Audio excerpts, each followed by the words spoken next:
তোমাদেরকে স্বাগত জানাই। দেখো সকাল 9:30 মতো বাজে আর আকাশটা পুরো মেঘলা করে এসছে, এই বৃষ্টি নামবে নামবে এরকম মতো। আর এদিকে দেখো আমি রান্না চাপিয়ে দিয়েছি, পুঁই শাক রান্না হচ্ছে, পুঁই শাকটাকে কষিয়ে নেওয়া হচ্ছে, প্রায় হয়ে এসছে, আর অল্প একটুখানি হলে হয়ে যাবে। এই পুঁই শাক করছি আর মাংস করব আর ডাল করব, এগুলো করব আলাদা আলাদা করে সবই।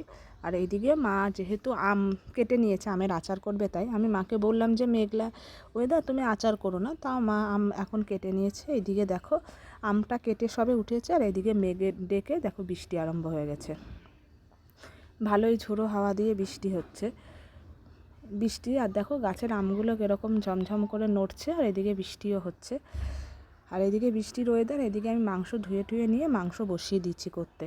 আর জানো তো আমাদের ছাদের গাছটাতে অনেক হিমসাগর আম হয়েছে, আর দেখো বৃষ্টিতে কীরকম দুলছে, আর একটু পরে আমগুলো পড়বেও কিছু ঝড়ে। আর এইদিকে দেখো আমি মাংসটা কষিয়ে নিচ্ছি।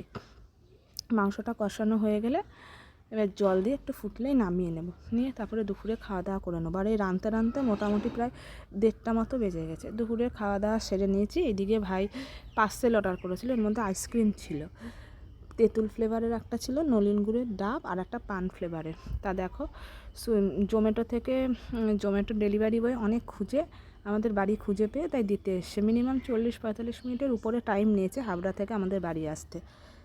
তারপরে মা পার্সেলটা নিয়ে নিল। আজকের ভিডিওটা কীরকম লাগলো অবশ্যই তোমরা জানাবে।